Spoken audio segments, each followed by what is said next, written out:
Amen. Reka duhise amashyi menshi cyane.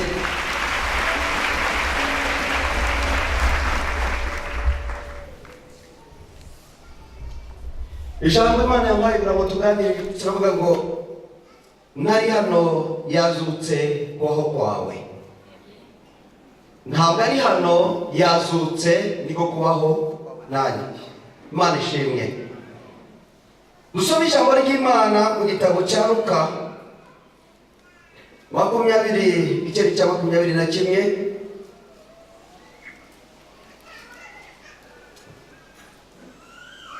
Makumyabiri na kane nako igice cya 24 murongo mbere tugere ku murongo 6 dusimbuke ku murongo 21. Kuwa mbere w'iminsi 7 kare museke bajya mu gituro bajyanye bya bihumura neza batunganije, babona igitare kibirinduye kivuye ku gituro, binjiramo nibasangamo intumbi y'Umwami Yesu. Bakiguye mu kantu, abagabo 2 barahagarara aho bari bambaye imyenda irabagirana. Abagore baratinya bubika amaso, nuko abo bagabo barababaza bati, niki gitumye mushakira umuzima mu bapfuye? Ntari hano ahubwo yazutse.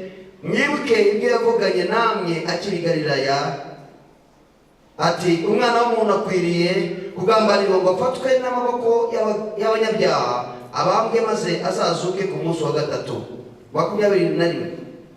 Kandi twiringiraga yuko ari we uzacungura Abisirayeli. Uretse ibyo, dore uyu munsi ni uwa 3 uhereye aho ibyo byabereye. Amen. Turashima Imana kubw'uyu munsi mwiza udasanzwe. Ni umunsi tuzongera kubona ukundi, kuko iyi tariki buri munsi Imana yacu bavuga Bibiliya tugira yuko ari Imana y'ibihe n'iminsi. Mu yandi magambo yikuremeye umunsi nk'uyu nguyu. Nicyo gituma Pawulo yavuze ngo wishimire mu Mwami Imana yawe, kandi wongere wishime, kuko uyu munsi utazongera kubona ukundi. Iyi tariki ntabwo uzongera kwibona ukundi mu mateka y'ubuzima bwawe.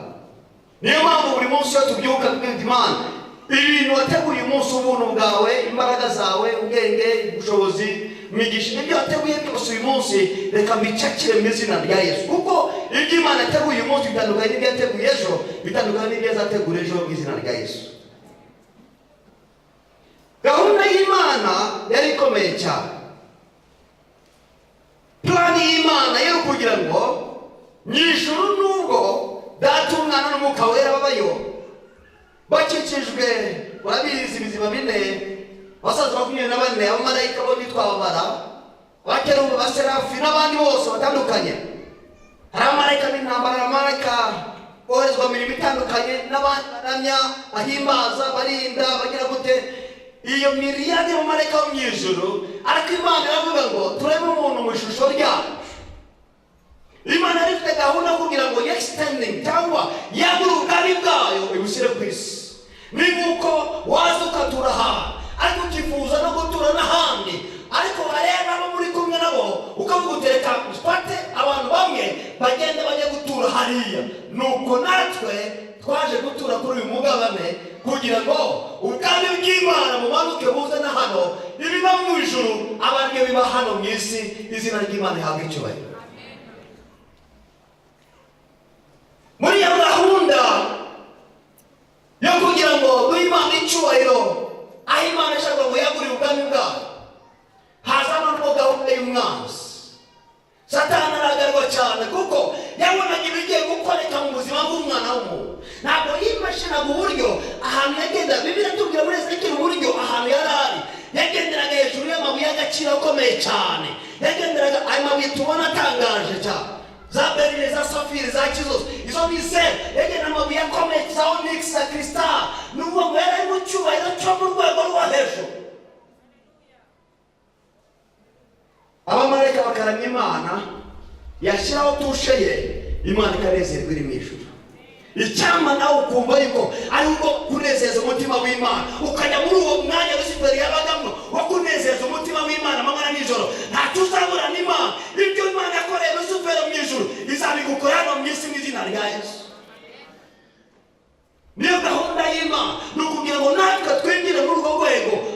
kunezeza umutima w'Imana. Ndebera mugeze mu bwite tugiye kunezeza umutima w'Imana. Enoki yamaze imyaka 65 atagendana n'Imana. Bibiri tubwira ngo amara imyaka 300 agendana n'Imana. Imana iranezerwa cyane. Iravuga ati uyu muntu wagendana nanjye imyaka 300 yose ntabwo azabona urupfu reka mugire. Hari ikintu utazabona kuko ugiye kugendana n'Imana. Haleluya.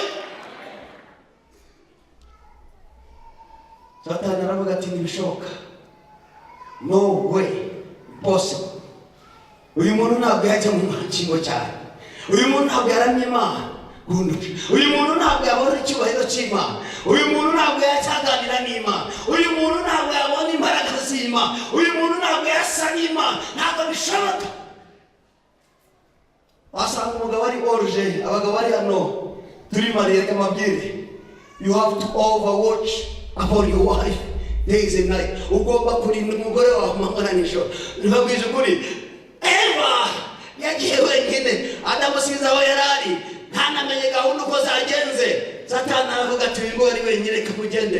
Aragenda aramushuka aramubwira ngo harya bazumbwire harya barababwiye ngo muri ibi bintu byose ati atariko abamubwiye ikigomba gukoreka ati hagati hari igiti Imana atubujije ati baba we ntabwo yakibabujije kumwe nuko Imana izi yuko nimukijyaho namwe muzasana Imana, namwe muzagira ubwenge nk'Imana, namwe muzakomera nk'Imana. Umugore abyumvise akiryaho ashyira umugabo we nawe ararya. Barangije kurya icyaha kiringira Imana n'ababara mu ijuru cyane. Imana n'ababara umurongo ukomeye cyane. Mudamuvuga ngo kurira habaye amarira akomeye cyane mu ijuru. Bibaza ati uyu muntu iyi gahunda y'Imana uyu uje kudobya gahunda y'Imana ninde? Ariko icyo nasobanukiwe ngiye kukubwira igitondo cya none ibyo Satani yakora byose umugambi w'Imana ku buzima bwawe uri indivisible uzasohora nta kintu na kimwe cyawuhagarika. Ntabwo ari imigenzo, ntabwo ari ubumenyi, ntabwo ari ubushobozi, ntabwo ari amadayimoni, ntabwo ari so, ntabwo ari amagambo bakubwiye, ntabwo ari bagukoreyeho uvuka. Nta na kimwe cyarongora umugambi w'Imana. Ibyo Imana yavuze byose bizasohora byanze bikunze. Haleluya. Nta na kimwe ushobora guca mu ifuru, ushobora guca mu mazi. Hari igihe duca mu bibazo ukavuga uti Imana ko nasengaga ko nari mu mwuka nibyo hari aho ugomba guca. Imigambi y'Imana byanze bikunze igomba gusohora mu buzima bwawe. Icyo ndagikunda cyane. Abantu ntabwo dusohoza umugambi. Uwo muntu promesse ejo ukamuhemukira. N'abapasiteri hari igihe tubeshya. N'abantu bose turabe ariko Imana iyi ngiyi twizeye twiringiye ibyo yapanze kuba kera. Satani azitambika gauche à droite akora icyo akora mu mashuri, akora mu bana bakoreye byanze bikunze bipfe bigire bite. Ariko igitondo cy'umuzuko birazuka bikongera bigasohora. Haleluya. Bibiliya tubwira yuko Imana babara, ariko Imana iravuga ati ntabwo nahindura gahunda yanjye. Icyaha kingiye urupfu ruringiye, ariko reka turebe uburyo tubigenza. Nkunda Imana yanjye kuko ni Imana ifite uburyo ibigenza. Iyawe simbizi ariko Imana yanjye igira uburyo ibigenza tujuru. Igihe byananiranye igira uburyo ibigenza. Igihe bitagikunda igira uburyo ibigenza. Ni Imana igira uburyo ibigenza tu. Hari uburyo Imana ifite izabigenza mu rugo rwawe. Hari uburyo Imana ifite izabigenza muri business yawe. Hari uburyo Imana ifite izabigenza mu bana bawe. Hari uburyo Imana ifite izabigenza. Ni Imana igira uburyo ibigenza. Haleluya. Muyimera amashyi bikwiriye cyane. Uburyo yabigenjeje si ukundi.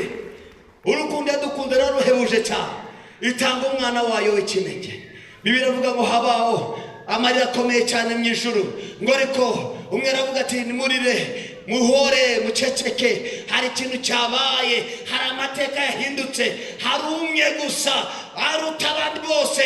Abamarayika barabirebye baravuga ati ntabwo iyi gahunda twayisohoza. Ba Mikayeli nubwo bakomeye cyane bafite inkota icyaye ihora yaka umuriro, ariko barebye gahunda baravuga ati oya iyi ngiyi aha ntabwo bishoboka. Aha ni ahantu umwana arira, yarira akabura umuntu umuhoza. Aha ngaha biragoye cyane. Ariko marayika arahaguruka aravuga ngo nimurire muceceke, intare y'umuryango wa Yuda, intare y'umuryango wa Yuda. Haleluya. yemeye gupfira abana b'abantu, yemeye kudusubiza muri ya ngobyi ya Edeni, yemeye kudusubiza muri ya gahunda originale y'Imana, yemeye kudusubiza muri gahunda yo gusabana, yemeye kongera kuza adushire iruhande rw'Imana, aducomeke umutima w'Imana, adushire muri kominiyo n'Imana, aduhe kuganira n'Imana, aduhe kugendera n'Imana, aduhe kuvugana n'Imana. Igitondo cya none imbaraga z'umuzuko zigwa kugendera n'Imana. Haleluya! Gahunda ibirakoze. Mwami Yesu ngo araza wareka icyubahiro cye cyo mu ijuru. Hari igihe dusoma ibintu no kubitekerezaho tuba tugira isegonda mutekereze. Muratekereza umuntu uri mu ijuru, abamarayika bose bahora bapfukamira bati urera kandi urera, isi yose ni hejuru byuzuye mu icyubahiro cyawe, uzahora ku ngoma ibihe byose, amanywa na nijoro. Icyubahiro ni ikintu gikomeye bene data. Igihe uzaba umuyobozi uzabyumva. Iyo bakugize umuyobozi, abantu bakagufungura umuryango, wumva ugeze mu ijuru rya gatatu.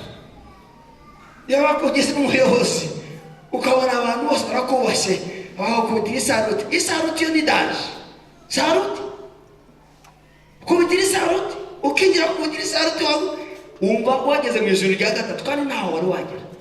Ngira ngo rero ngeze mu giti ntawe uragera. Watekereza ko hari aho wageze ntawe uragera.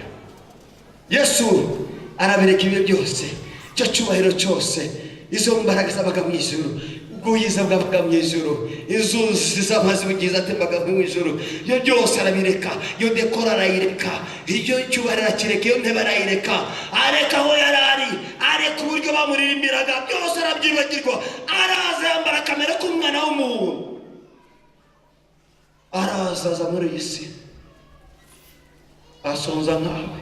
Abantu bagiye bakora amateka atangaje, bagiye bavuka mu miryango yayindi twita yabamvuye kure. Sinzi niba bagiye kuvuga umuryango wamvuye kure. Bamvuye kure niba abandi batagira sevi. Hari abandi noneho tutagira sevi, ariko sevi yatangiye kuri wowe. Yamugeze mu mbwirwa sevi yatangiye kuri njyewe. Nanjye ndashima Imana ko sevi yatangiye kuri njyewe. Haleluya! Haleluya! Sevi yatangiye kuri Rugamba. Haleluya! Iyi ni sevi ikomeye cyane. Ari ahantu Imana imujyanye hakomeye cyane. Akababwire igitondo cyane. Haleluya!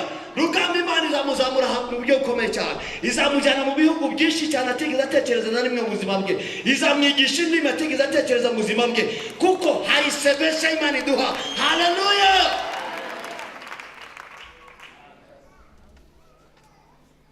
Baragira ngo nuko bampaye agatuti. Ndashima Imana ko bampaye agatuti uyu munsi. Agatuti turako ibyo mbabwira ni ukuri. Yesu avukira ahantu hatari seve. Muzi ahantu yavukiye mu kiraro cy'inka.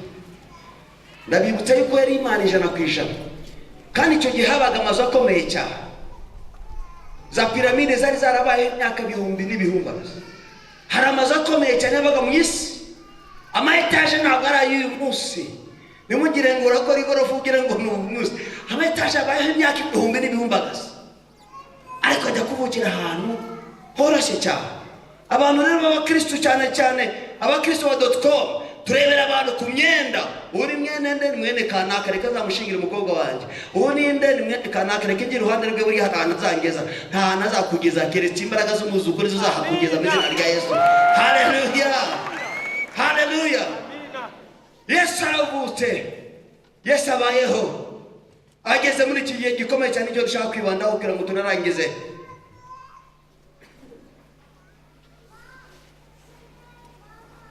Mbabarire, nubise hari umumama urwaye kanseri ya colon.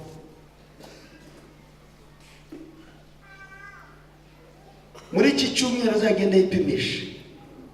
Ahambere azipimisha bazamubwira ko atari byo. Yipimisha nk'ahantu hatatu. Azagira amashini imbere witeka Imana. Nuko Yesu hari ikintu cyanejeje cyane n'urugendo rw'umusaraba abantu bumva ko urugendo rwa Kristo rw'umusaraba rwatangiriye ari uko bamuhaye umusaraba, bakagera imbere baguhura n'umwirabura witwa Simoni Umukureni ngo amutwaze umusaraba. Urugendo rw'umusaraba rwatangiye kare. Yesu yavugishaga ukuri, Yesu yazuye abantu, Yesu yakijije abantu, Yesu yagaburiye abantu, Yesu yahumurije abantu, Yesu yahuje ingo, Yesu yahuje imiryango, Yesu yabwiye abantu ngo batange ibya Kayizari, Yesu yayoboye abantu mu nzira nziza yo gukiranuka.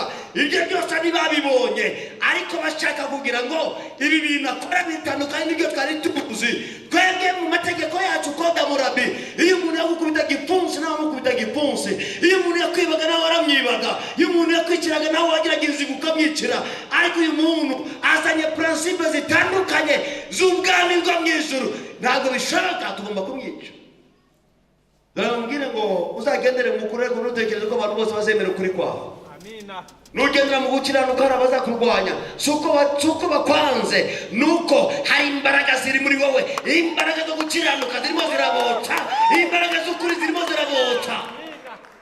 Ariko sanga mbere tu, endelea, komeza mu rugendo, kuko hari icyo ugomba gusoza mu izina rya Yesu. Haleluya. Itoro rya none hari compromission, abantu turakomprometa kubera akamanyu k'umutima. Hata kwiteranya nibimbeho nibikisema ukweli, byashaka urya amazi gusa, unywa amazi, urye imboga cyangwa ibishimbo, ariko uvugisha ukuri, ukiranukira Imana yawe. Haleluya. Baje gahunda, yarafite gahunda yo gusohoza ibyo Imana yamubwiye. Baramufata, ariko hari icyantangaje, abantu 12 yarayitiyemo barimo na Yuda.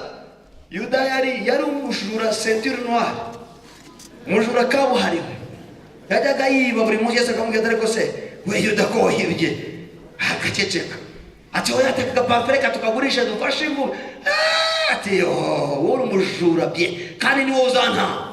Yarabizi bye. Reka mbabwire, uza gutanga ni wa wundi ukuzi neza, uza kugira nabi ni wa wundi ukuzi neza, uza kwicisha ni wa wundi ukuzi neza. Ariko inkuru nziza nkufitiye mu gitondo cyane cy'umuzuko nuko wa wundi ukuzi nubwo kugambanira bizagenda na gahunda y'Imana.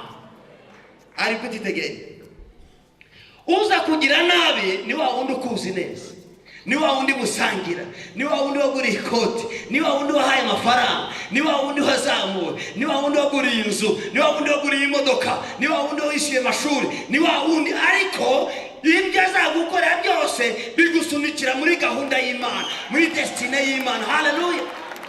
Icyo nicyo cyanejeje, nuko azarekure kugira abantu neza. Uzabagira neza, nuko kugira nabi azaba arimo gusunikira muri destiny yawe. Kuko muri destiny yawe byanze bikuze nta muntu uzayibloka. Uwo bloka destiny yawe ni abantu babiri, ni wowe ku giti cyawe utabishaka cyangwa Imana yo mu ijuru. Ariko Imana yo mu ijuru yayiteguye, hasigaye wowe. Ariko nta kizahagarika destiny yawe, byanze bikunze iby'Imana yategetse uzabyinjiramo mu izina rya Yesu. Yesu umunsi umwe bajya gusenga Getsemani, ngo arasenga cyane, ibyuya bihinduka amaraso. Dukunda imisozi, nanjye nagiye mu misozi myinshi cyane. Ninde muntu wari wasenga ngo ibyuya bye bihinduka amaraso? Umva rero ngo tuzi gusenga turabasezi ba intercesseur ba grave ba danger. Ninde wari wasenga ibyuya bye bihinduka amaraso? Sinzi niba mwumva ko gahinda yari afite mu mutima. Burya gusenga nta gahinda ko mu mutima. Ntabwo tujya gusenga ngo turapete isengesho rya pastor rya Bishop Rugamba. Dusenga tuvuga ibiri mu mitima yacu, tubwira Imana mu ijuru. Uko agenda asenga kubera agahinda kenshi, aragenda afite agahinda, asenga imbere y'Imana, asenga imbere y'Imana. Gatatu kose aravuga ngo Eli Eli lama kasabika. Ati Mana ntibigashobokaga gikombe, ariko akavuga ati nibibe nk'uko mbyifuza. Kandi njyewe ibyo nifuza, reka mabwire, ibyo wifuza bitandukanye n'iby'Imana yifuza. Iby'Imana yifuza nibyo byiza ku destiny yawe, iby'Imana yifuza nibyo byiza ku kazoza kawe, iby'Imana yifuza nibyo bizakugirira neza, iby'Imana yifuza nibyo bizagucungura. Apana ibyo wifuza. Reka igitondo cyane na cy'umuzuko ibyo twifuza tubisimbuza iby'Imana yifuza. Ati data nibibe nkuko njyewe ndabona yuko mbiri Satani akamwereka ati nitakuchapa leo, ndagushira hariya bakubone, ugira isoni za vrai, uzi kugira isoni imbere y'abantu bose, republike yose, abantu bose. Yesu bamubambye, isi yose iri aho ngaho yambaye ubusa. Satani akamwereka, wowe kabisa, wowe n'icyubahiro cyawe cyo mu ijuru ugiye kwambika ubusa, ugiye gukubitwa sha, ugiye kwambara ikambara, amaraso agiye kuva hose, ugiye gusuzugurwa n'abantu, ugiye arabireba ati Mana niba byashoboka amakatabira, niba byashobokaga nibibe nk'uko mbyifuza. Biravuga ngo arangije kubivuga gutyo, abamarayika bakamwuzuza imbaraga. Igihe cyose wifuza iby'Imana yifuza, abamarayika b'Imana bazakuzuza imbaraga, nubwo mubiri bizaba bitandukanye n'ibyo wifuza. Igihe cyose wifuza iby'Imana yifuza, abamarayika bo mu ijuru tumeze nk'aya modoka, umupira utangiye kugabanukamo umwuka, wagera kuri sitasiyo wakongeramo umwuka. Natwe igihe tubukora volonte y'Imana, ubushake bw'Imana, Imana idushyira kuri sitasiyo, Imana ikatwongeramo umwuka buri munsi. Haleluya! Niyo mpamvu birivuga ngo abasore b'imigenda bazarongo kandi bazacogora, ngo ariko abiringiye Uwiteka bagenda basubizwamo imbaraga. Haleluya! Dusubizwamo imbaraga itondo cyane mu izina rya Yesu. Yesu nasubizwamo imbaraga. Mukanya gatara mukira arasenga, abwira Benedata, birabananiye gusenga n'isaha imwe koko. Reka mabwire, umusenzi wa wundi fatige n'isaha imwe ku munsi, wananiwe n'isaha imwe. Ubwa gatatu arababwira ati reka mabwire rero, nimwiryamire. Ndabona muri gonaje basanga bagona, abundi arimo ararira, arimo araboroga, ariko iki abandi barimo baragona. Reka mubwire, ntabwo ari igihe cyo kugona mu izina rya Yesu. Bwira mugeze, ntabwo ari igihe cyo kugona, ntabwo ari igihe cya gonaje, ni igihe cyo gusenga by'ukuri. Kuko muri aya masengesho nihabamo imbaraga zo guha gutsinda. Muri aya masengesho nihabamo imbaraga ziguha kwinjira muri destiny yawe. Muri aya masengesho nihabamo imbaraga ziguha kudatinya. Muri aya masengesho nihabamo imbaraga zituma ibintu byose bibi ubihindura byiza. Mu mbaraga z'amasengesho tugiye gusenga, twongere dusenge, dusubire dusenge mu izina rya Yesu. Mu bintu mu mbaraga z'umuzuko ni imbaraga z'amasengesho. Haleluya! Yesu arasenga, arababwira ati nimushaka musinzire, ati kuko wagomba kunanga ari hariya ku muryango. Ako kanya babona abantu baraje n'imihoro n'amahiri, amahiri n'imihoro baraje. Yuda aragenda, ndimo ndiyimagina Yuda, umuntu wabanye na Kristo imyaka 3 n'igice, araje amuhaye beze, amuhaye bizu. Reka mabwira, abaguha bizu bose ntabwo bagukunda. Hari bizu za Yuda, ariko humura, nubwo ari bizu za Yuda zirakujyana muri destiny y'Imana. Haleluya! Aramuha bizu, amubwira ati Rabuni mwami, amakuru yawe bite, wirute, wamumeze ute, wari uri he ko naguherutse? Atangira kumubwira, ndamubwira ati reka Yuda acha na maneno, wowe kora ibyo washatse gukora kuko ndabibona. Baraje baramufata, bakimufata haza Petero yagendanaga agapanga. Gira mugenzi ati agapanga kawe kari he? Mbariza mugenzi wawe agapanga kikagashize. Ba Petero barahari muri eglise, uramutuka akakutuka gagutuke n'abapfuye n'abazima bose. Agapanga ba Petero barahari, pio abakuye gutwe. Yesu arafata uko gutwe agusubizaho. Uwo mugabo, abateoloji bavuga ngo uwo mugabo abonye ugutwi kwe bagusubijeho, yagarukiye inyamata n'amaguru, yasinze maguru arirukanka, aravuga ati oya ibyo naje kuranganye, ariruka. Yesu abwira Petero ati no, rusubize nk'ubu, bati mfite ubushobozi bwo guhamagara legiyoni 12. Haleluya! Yesu wanjye afite ubushobozi, ntabwo yananiwe situation yakwigukuramo, afite ubushobozi. Ashobora kumanura legiyoni 12 z'abamarayika bakaza kubukura aho ngaho, ariko ugomba kuhaca kugira ngo usoze umugambi w'Imana. Haleluya! Abarimo guca mu bibazo, haleluya! Ntabwo Yesu yananiwe kubukura aho ngaho, ashobora guhamagara legiyoni imwe, ni nka division y'abasirikare. yamagara ingabo zo mu ijuru zikamanuka ibihumbi n'ibihumbi bakaza kugufasha, ariko ugomba kuhaca byanze bikuze. Reba mugeze mu giti, ugomba kuhaca. Passage oblige, aho ngaho ugomba kuhaca. Harabaje kwa Yesu wazi ko ibintu arabareka, araho ugomba guca byanze bikuze. Wabikunda utabikunda, wasenga utasenga, waba umunyamuka utaba umunyamuka, haraho ugomba guca byanze bikuze. Ntuzahagaye, aho uzacanemo na Kristo wazutse mu izina rya Yesu. Haleluya! Yesu arababwira ati mukora ibyo mushaka, baramufata batangira kumukubitira aho ngaho. Number 1, batangiye kumukubitira aho, nta nubwo bategereje yuko bamugezayo. Bamujyanye imbere y'abakuru b'amatorero, abakuru b'amadini y'idanje. Imana idufashe ntituzajya muri iyo kategori y'abakuru b'amadini. Wowe kabyara we Mushuma Bishop Rugamba, ntuzajya muri iyo kategori y'abakuru b'amadini, kuko abakuru b'amadini ni danje. Nibo ntabwo ari abapagani bamucira urubanza. Sanhedrin igizwe abakuru b'amadini. Hari abakuru b'amadini bavuga ati Rugamba yadutwaye abantu bahehe. Niba utari uwa Yesu uva ngaho ugende. Niba uri uwa Yesu uravuga ngaho. Nta madini dufite, ni Yesu Kristo wazutse. Nta dini tuvuga, ni Yesu Kristo wazutse. Ntabwo turi abanyamadini, nta nubwo twifuza idini, turifuza Yesu wazutse gusa. Haleluya!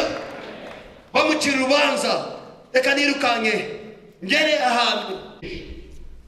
Hari umuntu w'inshuti yanjye wo mu metre avoka yashinze urubanza, avuga ko azashinga urubanza, agiye muri Israel, agiye kudepoza dosiye baro muri Cour supreme yo muri Israel, ngo ashinge urubanza kuko Yesu bamwishe mu buryo butemewe n'amategeko.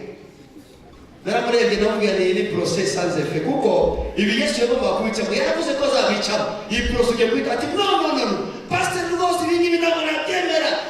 Reba article runaka, article za hehe Yesu yagomba kubicamo. Yo Yesu yagomba kubicamo na article nimwe, aho ugomba guca na article bashobora kukubonerana, ariko by'ingenzi ni output ikizava mu izina rya Yesu.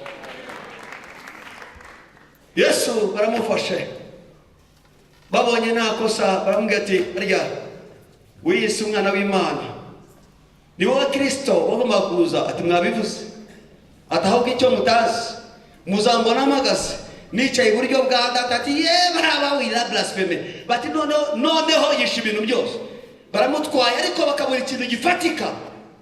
Baravuga ati rero reka tumutwarire Pilato. Guverineri Pilato aragenda aramureba, yumviriza uwo muntu. Ariko umugore yaramuburifiza, aramubwira ati wa muntu we, buriya kubwira abagore beza Imana ibahumugisha. Aramubwira ati uyu muntu bazanye ni umunyakuri, ni umukiranutsi, nta cyaha afite imbere Sezari, nta cyaha afite imbere y'abantu bose, ahubwo hari izindi mpamvu zituma bashaka kumugambanira. Pilato aravuga ati noneho muzi yuko buri mwaka mu gihe nk'iki ngiki dutanga umuntu umwe mu bantu b'abajura b'abandi kabuhariwe, ninde tugomba kubamba? Ati mufungure Barabasi mubambe Yesu. Uriya muntu wabiciye, uriya muntu wibye, uriya muntu yakoze ibi biramaze, ariko turashaka Yesu abari ubambwa. Kamugire, hari igihe abantu bakubeshyira ku mugaragaro. Wari wabona umuntu akubeshyira mu bireba, akakubeshyira biye yabipanze neza, kandi mu by'ukuri nta nubwo bifata, ariko bigafata, kuko igihe cy'Imana cy'uko ugomba guca ahantu hari igihe bifata bitagomba gufata. Pilato arabireba aravuga ati uyu muntu nta cyaha mubona. Batangira kuzamura amajwi, uwo ni abambwe, nutabikora tuzakurega kwa Kaisari. Abantu bose baramuhinduka. Pilato arabireba aravuga ati asubira inyuma ajya kugisha inama. Baramubwira ati rero aba bantu baragukuraho, urabizi ko wowe utari uwanga, wowe karaba amazi ukarabe kabisa amaraso y'uyu muntu imbere yawe. Araza arababwira ati bene data, njyewe nka Pilato nta cyaha mubonaho, ariko mwebwe niba mushaka ngo abamwe amaraso ye azababarweho, akaraba amaboko ye. Baravuga ngo amaraso ye azatubarweho twebwe n'abana. wirinde ijambo ryose riva mu kanwa kawe. Nuko yari Yesu Kristo yaje kuvuga ngo byose birarangiye abababarira, ariko uzi kuvuga ngo bitubarwaho twebwe n'abazadukomokaho bose. Nibyo bintu tugomba turwana nabyo mu buzima, ibyo twita za karande, ibintu tutigeze duparticipamo, ibintu tutigeze tumenya uburyo byakozwe, imihango tutabayemo yakozwe na basogokuru iyo ngiyo bakora imihango. Baravuga ngo mani wa runaka muhaye abana banjye, muhaye ubutunzi bwanjye, muhaye abakobwa banjye, muhaye inzira zanjye, byose ugasanga abantu barakora ariko ntacyo bageraho. Abakobwa beza ntibarongorwa. Iyo ni za karande ziterwa n'amagambo twavuze, ariko ndashima Imana ko turi generation ya mbere tuzavuga amagambo meza, tuyavuge ku bana bacu, tuyavuge ku buzukuru bacu, buzukuruza bacu n'abazadukomoka bose bahabwa umugisha n'Imana. Haleluya. Yesu baramufata, batangira kumukubita, aranje kubisinyira, bamukubita bamuciraho, bagira bate bene data. Nta kintu kibi muri ya Bibiliya ntabwo itanga detaye nyinshi cyane, ariko nta kintu kibaho batakoreye Yesu Kristo. N'imyenda ye bayimukuramo bamwambika ubusa. Sinzi niba wumva umuntu w'umukiranutsi wambaye ubusa, usibye n'umukiranutsi n'umunyabyaha. Tekereza umuntu w'umujura wa mbere mu Rwanda bamwambika ubusa imbere y'abantu byonyine, nubwo aba ari umujura ureba yino. Ariko yari Yesu Kristo utarigeze akora icyaha, utarigeze acumura, nta kintu na kimwe kibi yakoze. Ikibi gusa yakoze nuko avugishaga ukuri. Ikibi yakoze nuko yagenderaga mu nzira zitunganye z'Imana, akababwiza ukuri, mwanguze umwe, akababwiza ukuri, muve muri izi nzira muzashira, muzarimbuka. Inzira y'Imana ari ngiyi. Ibyo barabimwangira, ariko nkubwire, uzavuga ukuri, ugendere mu kuri, wisasire ukuri, uko bimeze kose uzaba uri kumwe n'umunyakuri witwa Yesu Kristo w'i Nazareti. Nuko aragenda, sinagera aho dushaka kugira, aragenda agira ku musaraba. Muzi ukuntu byagenze.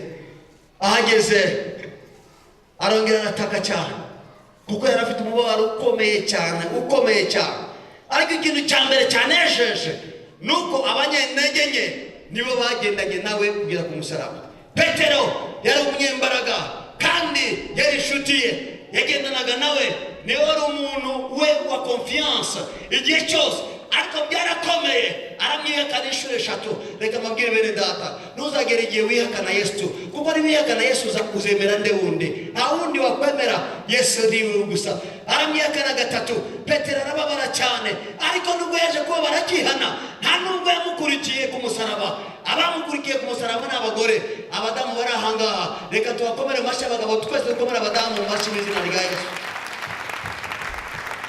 Abanyentege nke nibo bajyanye na Yesu Kristo ku musaraba. Abanyembaraga bose baragakwepa. Reka mabwire rero, nugira ngo uri umunyembaraga uzasanga ntabwo uri umunyembaraga, kuko umunyembaraga ni wa wundi uhagarara mu kuri uko byagenda kose. Umunyembaraga ni wa wundi ukurikira Yesu, ntabwo akurikira Yesu igihe cyiza, akurikira Yesu n'igihe kitari cyiza. Igihe cya kriza akurikira Yesu, igihe ibintu bimeze neza akurikira Yesu, igihe ibintu bikakaye akurikira Yesu, igihe nta mafaranga akurikira Yesu. Uwo niwe munyembaraga. Nubwo abantu babona yuko nta mbaraga ufite, ariko imbere y'Imana uri umunyembaraga mu izina rya Yesu. Haleluya. Rero mugeze mu muduti, nzakurikira Yesu uko byagenda kose, nzakurikira Yesu uko byagenda kose, ndi umunyembaraga. Abadamu baragenda, abagabo birabananira. Ageze ku musaraba Yesu Kristo, igihe gahunda ziragenda, bigeze saa 6, Bibiliya tubwira ngo haza ubwirabure mu isi yose. Reka mabwire, isi yatangiye gutigita, iravuga iti ntabwo bishoboka, uyu nguyu ni waturemye. Ni gute twebwe nk'isi uwaturemye twamubona ari ku musaraba? Isi iratinya. Ndababwira, niba isi yaratinye irirabura, kuko udatinya wowe, udatinya agakiza Imana yaguhaye, udatinya ubuntu Imana yakugiriye, udatinya imbabazi Imana yakugiriye, ugomba gutinya. Niyo cyatumye Pawulo abwira abantu ati, muzarinde agakiza kanyu mujugumira avec peur et tremblement, mutinye imbere y'Imana, kuko nta gakiza gafite agaciro gakomeye karenze ubwenge bwawe. Number 1, isi yose iratinya. Isi iravuga ati ntabwo bishoboka, uyu nguyu waturemye twabigenza dutese, turamurika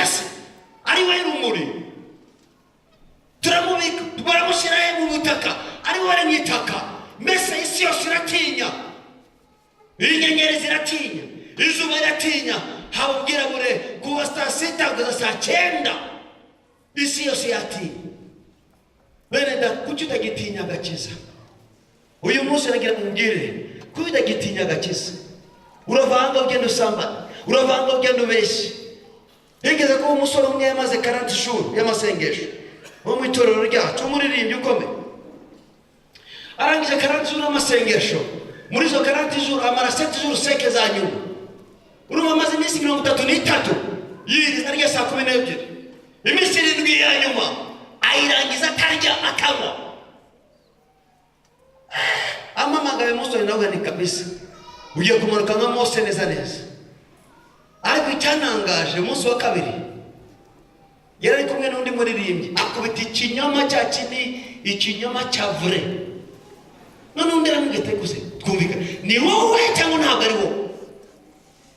Umaze iminsi 40 y'amasengesho, umunsi wa mbere uvuye mu masengesho ukubita ikinyoma. Imana itubabare, Imana itubabare.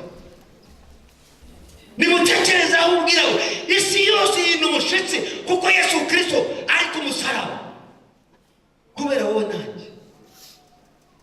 Icya kabiri batubwira yuko bigeze saa 9 umwenda wari uri mu rusengero ukingiye ahera utabukuvuye hejuru ugera hasi, kuko aho ngaho nta muntu wahazaga. Hajyaga gusa umutambyi mukuru rimwe mu mwaka, amaze umwaka wose yiza yagendaga kandi nabo bakamushyiramo urukamo rurerure cyane kugira ngo bashyiraho n'izogera kugira ngo bumve niba hari ikintu cyabaye apfiriye aho ngaho bahamukure bajya kumuhamba. Ariko uwo munsi nta akise n'imwe abantu bagiraga bakareba gusa mu karabiro bakajya ahera, ariko ahera nta muntu wahageraga. Ariko uwo munsi wowe nanjye tugira akise, tutangira kuganira n'Imana, tujya imbere y'Imana, ukaganiriza Imana, ukumva ijwi ry'Imana. Byahereye aho ngaho, aho uwo mwenda watabutse kuba hejuru kugera hasi. Izo ni imbaraga za Yesu. Haleluya. Icya gatatu cyakozwe bavuga yuko muri Bibiliya yuko amabuye yose aratinya. Yatinye kubera iki? Kuko mwumva bagomba kumushyiramo yari imva yakozwe mu ibuye, n'amabuye aratinya. Adumima, niba amabuye atinya, kuki udatinya Yesu? Kuki udatinya Yesu? Twafashe Yesu nka oncle, Yesu ni nka tante. Niba mwari ibingibi bishatse ni Darudi tu, nagaruka umunyembabazi mu munyebanga. Ujya wibuka ibyo Yesu yakoze ku musaraba kugira ngo wowe nanjye ducungurwe.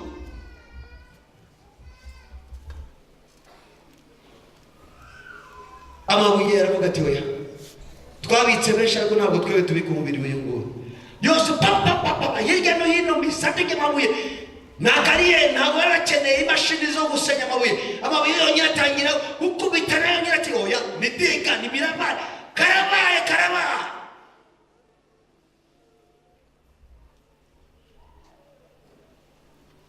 Nuko Yesu arongera avuga bwa gatatu, aravuga ngo byose birarangiye mbere yuko atanga. Aravuga ngo byose birarangiye, byose birarangiye. Imivumo yabo yose birarangiye, ibyaha byabo byose birarangiye, imitwaro yabo yose birarangiye. Misiyo yanjye ndayisoje kuko byose birangiye. Uyu munsi mbahuje na data, uyu munsi misiyo yanjye irarangiye, byose birarangiye. Arangije atanze. Hari ikintu cyanejeje ndimo gusoma aho ngaho. Umukuru w'abasirikare barabonye nk'abajeko, Republican Guard yari aho ngaho. Umuyobozi wabo ahamagara abantu arababwira ngo ni ukuri asurema, nuvuga ngo nagushidikanya uyu nguyu yari umwana. Ukibaza uti yamenye gute ko ari umwana w'Imana? Kamubwira niba umupagani yabonye Yesu ku musaraba aravuga ati uyu ni umwana w'Imana, kuko yabonye uburyo yihanganye agera ku gupfa. Aravuga ati ni ukuri uyu ni umwana w'Imana. Bahise bakizwa uwo munsi, nta muntu wababwirije. Reka mabwire, niba Yesu yari ku musaraba atari yanazuka abantu batangira gukizwa. Kuko udakizwa by'ukuri mu izina rya Yesu, nagira ngo umbwire uyu munsi agakiza kawe kaba agakiza k'ukuri. Uyu munsi utangire gushasha n'Imana, kuko hari imbaraga ziguha agakiza k'ukuri muri Yesu Kristo wazutse mu izina rya Yesu. Nuko ariko kubivuga, haza kuza abagabo babiri, umucuruzi umwe witwa Yosefu n'umwe mu bakuru b'igihugu witwaga Nikodemu. Bajya kwa Pilato baramubwira ati tubabarire, kuko uyu munsi ni umunsi w'isabato, tubabarire umubiri we tujye kuwushyingura. Niyo njya mbwira abantu, hari abantu bakorera Imana mu ibanga. Hari abantu tuzi bagaragara, ariko hari n'abandi bakorera Imana mu ibanga. Nagira ngo rero mugeze mubwire uti hari abantu bakorera Imana mu ibanga. Ntugace imanza. Wabona Yosefu ati uyu nguyu tujye tubona muri eglise, ntitubona muri ibi ngibi, ntitubona muri ibi ngibi. Ariko Yesu waravuga ati hari abantu 7,000 banjye niyukiye hari abantu bakorera Imana mu ibanga. Hari abantu bakorera Imana mu bikomeye cyane batagaragara. Batwaye umubiri we barawujyanye. Ariko naho ngaho twari tugeze, abavuga ngo arangije kujya mu gituro umunsi wa mbere n'uwa kabiri n'uwa gatatu. Njya nibaza iyo minsi ibyakoretse ikuzimu, njya mbona ko byari ibintu bikomeye cyane. Umunsi wa mbere byakoretse, umunsi wa kabiri byakoretse, umunsi wa gatatu mu gitondo Yesu arasohoka. Ariko hari ikindi cyakoretse atari yagera mu mva. Bibiliya ivuga ngo ibituro nabyo birafungwa. Abantu bari barizeye Imana barasohoka, bagenda baririmba haleluya muri Yerusalemu hose. Abantu barabimenya kandi barabimenya. Mu yandi magambo, n'igituro nacyo kiratinya, kiravuga kiti haje none waremye ijuru n'isi n'ikuzimu utegeka byose, natwe baratinya. Niyo yatumye Yesu agerayo asanga abadayimoni bari muri fete, arababwira ati ku uyu munsi muri fete ko mwafasha abana banjye mwabashyize munsi ya ulinzi, ariko ngiye kubabwira ngo muzane imfunguzo arazibanyaga, anyaga imbaraga urupfu. Uyu munsi ibintu byose badepuye. Bibiliya ivuga ngo babadepuye, ni ngo bagukurwaho imbaraga n'ubushobozi byose. Reka mubwire uyu gitondo cya none, Satani ni intare itagira amenyo, ni intare itagira inzara, nta bushobozi afite. Uwo munsi byararangiye mu buzima bwawe. Satani nta bushobozi agufiteho, kuko uwo munsi byarangiye, umunsi Yesu azuka. Haleluya. Byararangiye uwo munsi. Abanyaga imfunguzo, abanyaga ubushobozi, arabwira ati nta bushobozi mufite kuri kanaka, nta bushobozi mufite ku bana banjye, ntabwo mufite abana babo, ntabwo mufite inzira zabo, ntabwo mufite imyamagaro yabo, ntabwo mufite bizinesi zabo. Ibyabo byose ndabicunguye uyu munsi. Yesu yarazutse kuri uwo macungura ibyabo byose. Haleluya. Yesu yarazutse kugira ngo acungure ibyawe byose. Bibiliya ivuga ngo kandi uwo twiringiye uko azaducungura twebwe Abisirayeli yarazutse. Yesu yari ibyiringiro by'agakiza kuri Isirayeli. Ntabwo byari agakiza k'ibyaha gusa, byari agakiza holistic, kugukiza mu bitekerezo, kugukiza mu mutima, kugukiza mu mubiri, kugukiza mu bugingo, kugira ngo umuntu mushya usabana n'Imana, ugendana n'Imana, ufite ibitekerezo bishya, ufite imbaraga nshya, ufite icyubahiro gishya, ufite ubwiza bushya. Ni wowe uyu munsi mu mbaraga z'umuzuko. Yesu yaje kugucungura, ugire identite nshya mu izina rya Yesu. Yesu yaduhaye identite nshya. Uyu munsi turiho kubwa Yesu, turambara kubwa Yesu, twakijwe kubwa Yesu. Amahoro dufite ni Yesu. N'igihe bitagenda tukabaho ni Yesu Kristo wa Nazareti. Ntabwo tubeshejweho n'ibintu, tubeshejweho n'ubuntu bw'Imana. Bari ndeho kera nzi ko umuntu abeshejweho n'amafaranga. Ni byiza gukora kandi dukore cyane, ariko nageze igihe ngakora amafaranga yose yenda ngasigara nta n'igiceri mfite kandi nkabaho. Nasobanukiwe yuko tubeshejweho n'ubuntu bw'Imana. Si amafaranga tubeshejeho, tubeshejweho n'ubuntu bw'Imana. Ubuntu bw'Imana nibwo bwabeshejeho n'ubatiza mu butayu. nta modoka yari afite, nta etaje yari afite, nta mafaranga yari afite, nta kintu na kimwe yari afite. Yajyaga ubuki akajya ibintu yaryaga byari ibintu bitandukanye n'ibyo watekereza uyu munsi, ariko akabaho akakora umurimo w'Imana. Nasobanukiwe yuko Imana igufiteho umugambi, ari gucisha hose izakubeshaho. Ntabwo ubeshejweho n'amafaranga, ntabwo ubeshejweho n'abantu, ntabwo ubeshejweho n'amashuri yawe, ntabwo ubeshejweho n'ibintu ufite, ubeshejweho n'ubuntu bw'Imana. Neema Golgotha. Nicyo gituma muri iyo ndirimbo cyane ya Neema Golgotha.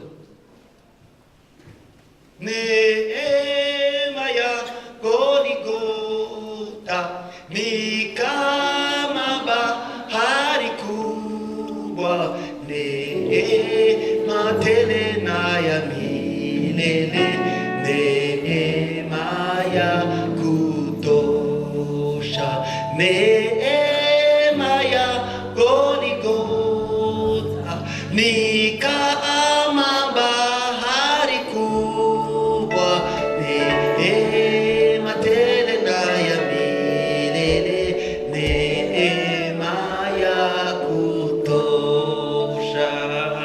Haleluya! Tubeshejweho n'ubuntu bw'Imana bw'i Golgotha.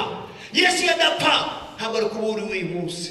Yesu yadapfa ntabwo ari kuba ugihumeka uyu munsi. Yesu yadapfa ibyo ukora ntabwo ari kuba ukibikora uyu munsi. Yesu yadapfa ntabwo ari kuba wicaye ahangaha igitondo cya none. Yesu yadapfa ntabwo ari kuba ufite izina ufite uyu munsi. Yesu yadapfa ntabwo kuba ufite position ufite uyu munsi. Yesu yadapfa nta promotion yo kugira uyu munsi. Ibyo dufite byose n'ibyo dutunze tubifite kubera Yesu yazutse. Haleluya!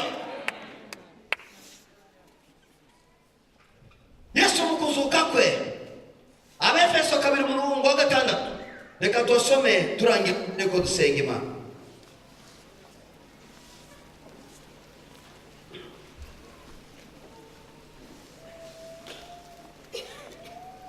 Kuva ku murongo wa 4.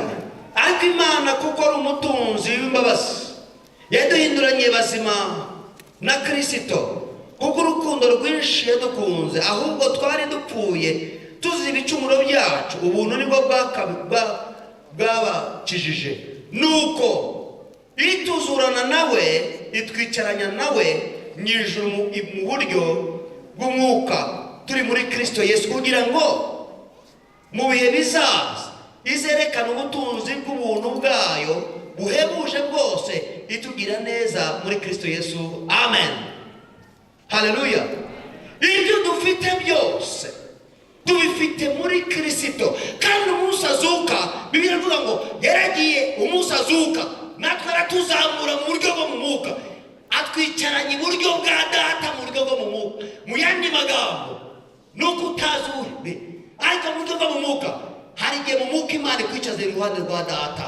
Hahandi abantu bakubita ntibikugereho, bakavuga ntibikugereho, bagakora imigambi ntibikugereho, uba wazamutse mu buryo bwo mu mwuka, uri mu rundi rwego kubera Yesu yazutse.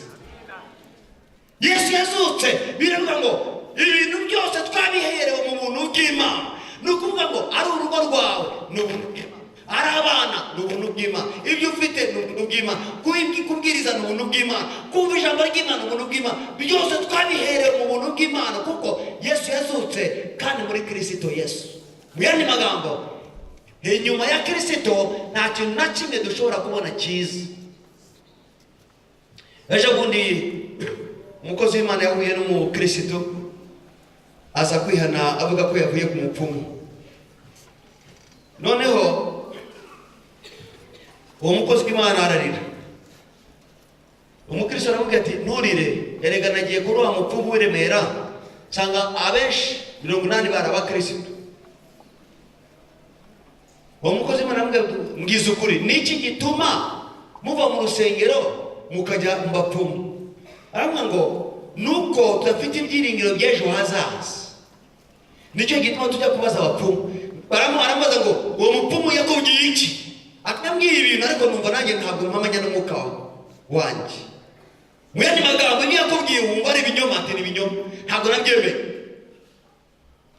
Abo nibo bakristo dufite, baza gusenga ariko bavuga ngo hari umuhanuzi, nubwo yabahanura ibivuye ikuzimu akiruka akajyayo.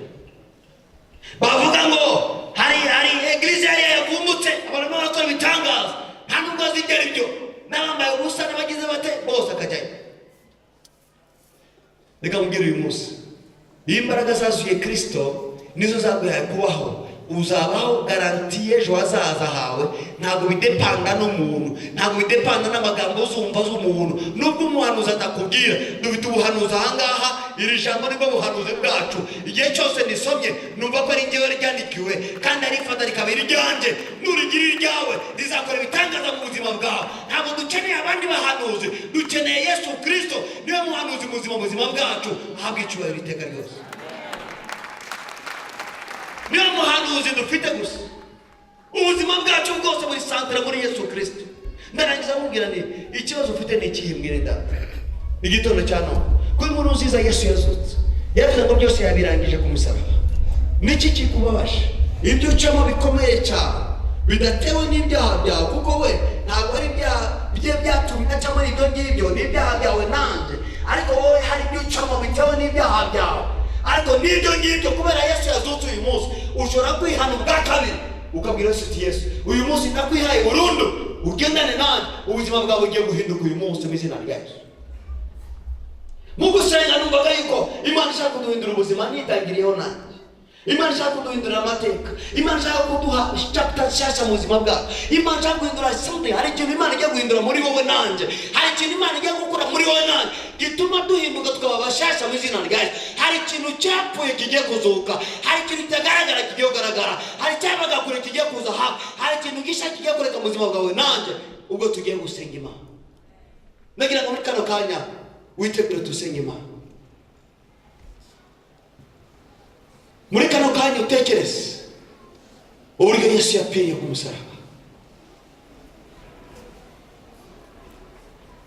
Kubaho kwawe nuko Yesu yazutse. Urebe ibintu byawe byapfuye byose, urebe inzira y'umusaraba ucamo, urebe ingorane n'ibibazo byose ugenda ucamo. Twese tubirimo, ariko tuzi ko bidusurikira muri destiny y'Imana. Uyu munsi ubwira Imana uti Mana ndakwinginze uze muri nje mbe umuntu mushya. Uyu munsi undebera amateka mashya, unyereke bushya, unganirize bushya, ugendane nanjye bushya. Uyu munsi utangirane chapitre nshyashya y'ubuzima bwawe na Kristo uyu munsi.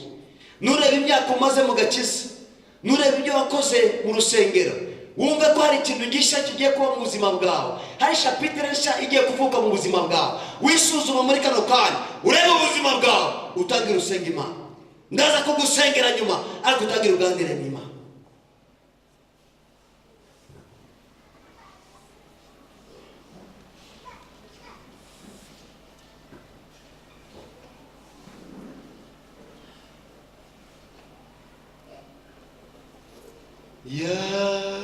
Yanyishuriye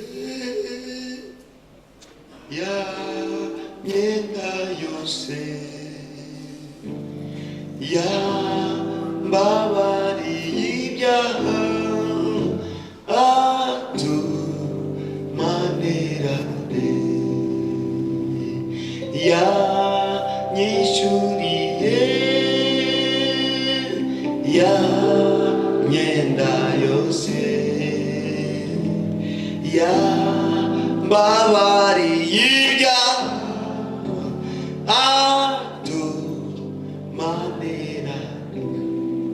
Muri kano kanya turimo dutekereza, urimo witekereza ku buzima bwawe, kuri relation yawe na Yesu Kristo wagupfiriye, akaba uyu munsi twibuka ko yazutse kandi akaba yazukanye natwe. Nagira ngo dusabe umuntu uri hano ushaka guha Yesu Kristo ubuzima bwe mbere ngo dusengera abandi. Numva tugiye gusenga mu kanya gato dusengera abandi batandukanye, ariko niba hari umuntu uri hano ushaka guha Yesu Kristo ubuzima bwe, ngwino hano imbere, ngwino hano imbere tugusengere, twongere tugushyire muri relation, muri covenant, muri alliance yawe nshyashya na Kristo wawe. Uyu munsi Kristo akubere byose. Niba uhari uze hano imbere tugusengere. Nasaga n'uwapfuye mu mutima wanjye. Yesu agumugisha ngwino, ninde wundi mwakirana amashyi menshi cyane. Imana igumugisha kuba unesheje uyu munsi yanyishyuriye ya myenda yose yambabariye ibyaha atumanirane yishyuriye yanyishyuriye ya myenda yose yambabariye ibyaha atumanirane. Ninde wundi urimo kurwara n'umutima muri kano kanya? Uyu ni umwanya mwiza, ntabwo twaje kureba abantu bambaye cyangwa bameze kunuku, twaje kureba Yesu Kristo. Wa wundi wazutse aragira ngo zure ubuzima bwawe. Nuba hari abandi bashaka kwakira Kristo uyu munsi, niba hari undi muntu ushaka kwakira Kristo, naze vuba, ngwino wirukanka vuba mu izina rya Yesu Kristo Nazareti. Imbere ya ntebe nzahagararayo, nzabanza nyiminyago yishikirize Yesu yanyishyuriye yagenda Maria.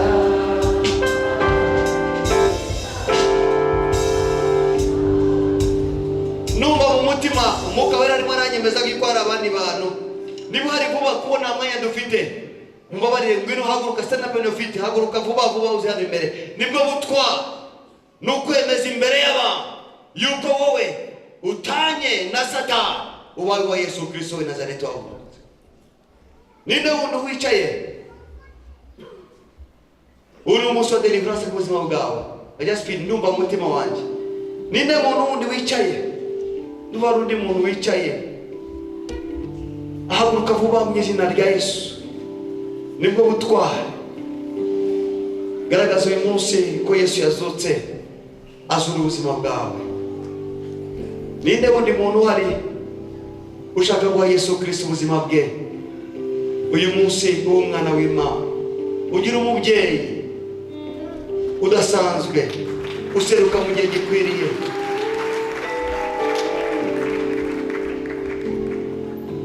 Nasaga n'uwapfuye mu mutima wanjye, maze Yesu arakura. Ngwino kwa Yesu.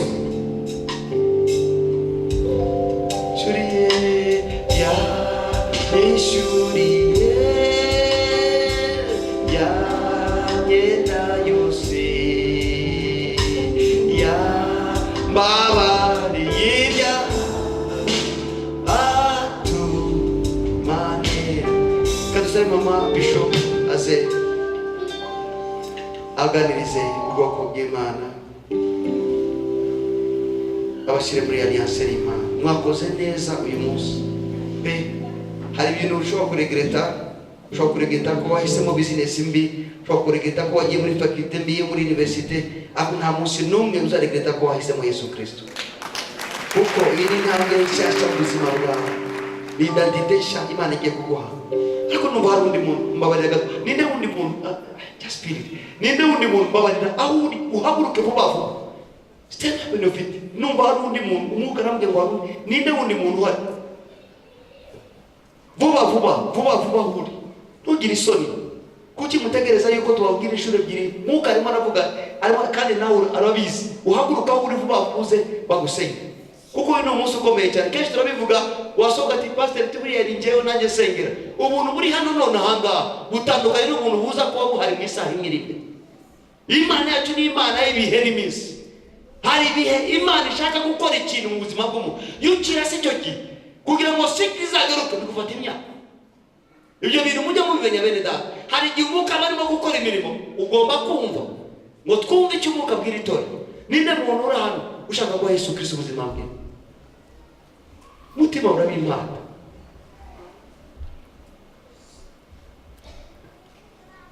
witegereza yuko Yesu arakuzi kandi agufite umugambi. Ngwino vuba.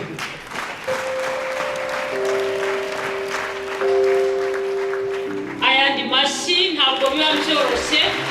Satani aba ari kurwana nawe kugira ngo akomeze abashyire mu ibohero rye, ariko Imana yo mu ijuru igira neza, ubu ibaneshereje. Twongere dukomere Imana yacu amashyi. Tugiye kubabwira amagambo tugiye gusubiramo kuko ijambo ry'Imana ariko rivuga, riravuga ngo nitwatuza akanwa kacu. Mugiye kwatuza akanwa kanyu muvuge ko mwakiriye Yesu nk'umwami n'umukiza wanyu, hanyuma mukizeza imitima yanyu, mumwizere mu mutima yanyu kugira ngo aze ababere umwami n'umukiza. Nibyo mugiye gukora aka kanya. Ngiye kubatuza muse n'abarahira mugirane isezerano na Kristo watubambiwe kugira ngo tubasengere. Uyu munsi ntaba ari mwebwe bejo hashize, ahubwo muhinduke ibyaremwe bishya kubwo kwizera Kristo. Ngiye kuvuga aya magambo maze namwe muyasubiremo, hanyuma tubasengera Imana.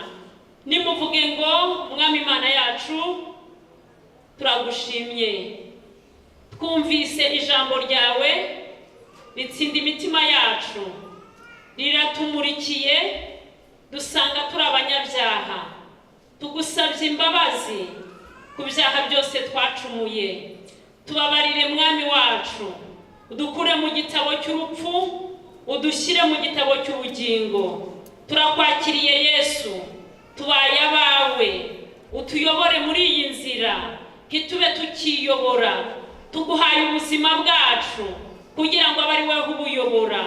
Tugirire neza, utwubake twubakike. Turakwakiriye kuri aya masaha, turakwemeye nk'umwami n'umukiza wacu. Ngwino wime muri twebwe, ni mu izina ryawe Yesu tubyambaje dushima, amen. Mana yacu twongeye kugushima kandi rwose turaguhimbaje. Ugize neza muri aya masaha kuko ubu bwoko bwagombaga kuvuka. Turagushimye Data wa twese wo mu ijuru, kubakuye mu irimbukiro ukabashyira mu bwoko bwawe. Bagirire neza Data wa twese wo mu ijuru, bambika imbaraga zo kugukurikira. Bayobore Data wera wo mu ijuru, Mwuka wera w'Imana abayobora ajyane nabo mu izina ryawe rikomeye. Baneshereza ibyabaneshaga, batsindira ibyabatsindaga mu izina ryawe rikomeye. Mana nkuru yo kwiringirwa no kwizerwa, bahinduka abakiranutsi kubwo kwizera umwana wawe. Komeza ubagirire neza Mana nkuru yo kwiringirwa no kwizerwa, ubafate ubakomeze kuko babagufashe bakurekura. Ubashoboze muri uru rugendo batangiye mu izina ryawe rikomeye. Mana yo kwiringirwa no kwizerwa, abana babazebe abaragarwa b'ijuru mu izina ryawe rikomeye, bazakubone mucunguzi. Urakoze Data wa twese wo mu ijuru, tugukomeye amashyi Data wera wo mu ijuru, kutwongerereje umukumbi ko abari bapfuye bazuye mu izina ry'umwana wawe Yesu tubyambaje dushima, amen. Imana ibahe umugisha, reka bagire